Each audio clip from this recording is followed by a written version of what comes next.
চলুন এই শীতে খাওয়ার জন্য একটা স্পেশাল আলুর দমের রেসিপি আপনাদের সাথে শেয়ার করি। প্রথমেই তাই কড়াইয়ের মধ্যে তেল গরম করতে দিয়ে তার মধ্যে দিয়ে দিয়েছি গোটা জিরে, শুকনো লঙ্কা, তেজপাতা। তারপর ফোড়নটা একটু ভাজা ভাজা হলে দিয়ে দিয়েছি কয়েক টুকরো কুচানো টমেটো। টমেটোটাও একটু ভাজা ভাজা হলে তার মধ্যে দিয়ে দিয়েছি পরিমাণ মতো নুন, চিনি, হলুদ গুঁড়ো, জিরে গুঁড়ো, ধনে গুঁড়ো। তারপর মশলার সঙ্গে একটু কষিয়ে তার মধ্যে দিয়ে দিয়েছি অল্প পরিমাণে হিং।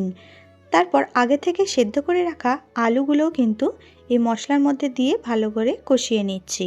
আর আগে যেহেতু নুন আর চিনিটাও দিয়ে দিয়েছিলাম, তাই ভালোভাবেই কিন্তু আলুর মধ্যে সব মশলাগুলো ঢুকে যাবে। দেখুন ভালো করে মশলাটার সঙ্গে কিন্তু কষানো হয়ে গেছে। এবার কিন্তু এর মধ্যে অল্প পরিমাণে জল অ্যাড করব।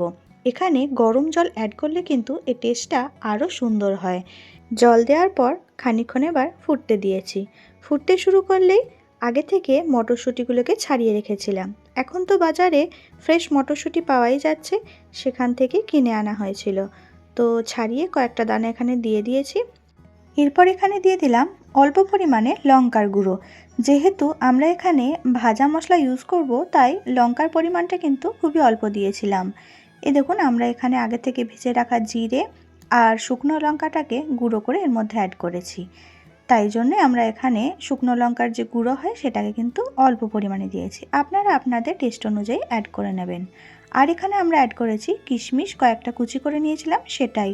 তারপর টকবক করে ফুটতে ফুটতে যখন গ্রেভিটা বেশ ঠিক হয়ে আসবে, তখন নামানোর আগে ধনেপাতা কুচি দিয়ে নামিয়ে নিতে হবে।